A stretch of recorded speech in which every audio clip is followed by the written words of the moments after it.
This, the Raft of George W. Bush, actually began in 2005.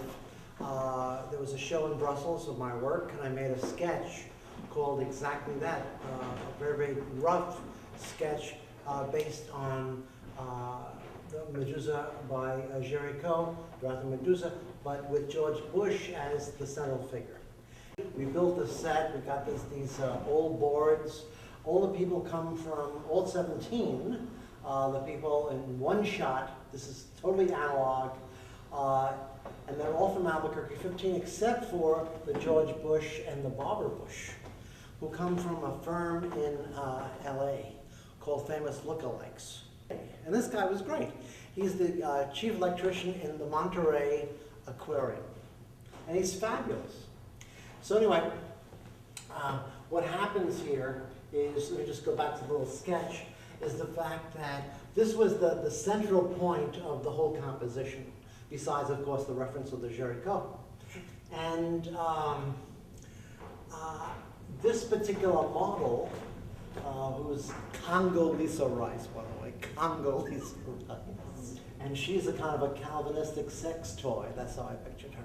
She's the same model, by the way, as Retablo, and the same model as Night in a Small Town. She is the woman, and this is very, very interesting. When I was doing the New York Times spread, I needed a beautiful, beautiful body, a woman with a beautiful, beautiful body, to be the Venus de Milo. So she posed as Marguerite for the New York Times, and this was the second shot.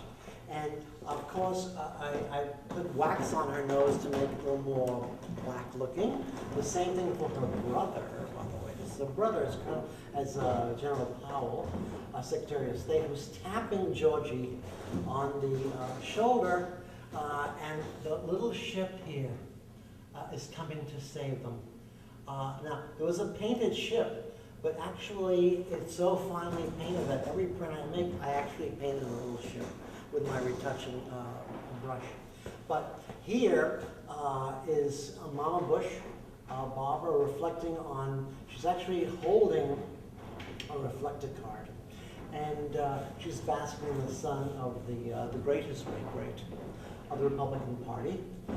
Actually, the pose, it's almost as though he is on a cell phone. You know, that goes back to this thing about talking to his dad, who was, of course, his father, H.E., was against the war from the beginning. So was I, always. And this is Rumsfeld. You recognize his glasses here. He's defeated by the war. And this is Cheney, a guy who is after winning at any price. And he's dressed in drag, reminiscent of the men who dressed in drag to get off the Titanic. And there's his wife. And then this is a technocrat, kind of the guiding influence, we'll say, of that administration, the Bush administration. And it's great because I wanted to show the Christian and Jewish aspects, you know.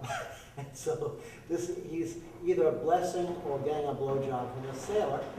And there's the angel of death. The same model, by the way, is the model in Night in a Small Town, the pianist. Right?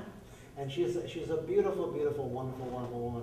I didn't have an outfit for her, so I made these, my son sent me a pair of Japanese teacups, and I made the bra for her. This chap is a wonderful, wonderful instructor. I know him from the gym in Albuquerque. And of course, he and the rest of the people are actually the components of the survivors, and everyone was guilty of cannibalism. And in fact, the story was repressed. It was written by 2 survivors. One eventually got published, and then the whole thing blew up. And then from this disaster in 1816, Géricault did his greatest works. Right? And that included the paintings of severed heads and limbs, even the work of the insane people. So it's a very, very significant painting. It's also, for me, it's one of my most significant photographs. And I think anyone who buys this print from me is getting a big chunk of my consciousness. And it worked out very, very well.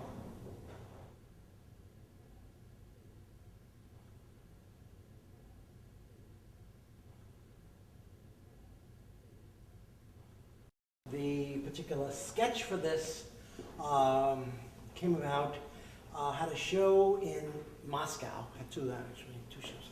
And the second show I saw this woman in a beautiful, beautiful, it was always winter time there soon. And she was wearing this incredible fur coat. And she was opening up and looking at my work and looking like this. And she had this t-shirt on with nothing underneath it except these two little, I don't know, we'll call them the tips of snow cones. It's like ice cream cones. She had these little beautiful, beautiful breasts. And it was the last day of the show, so I couldn't had to leave the next day anyway.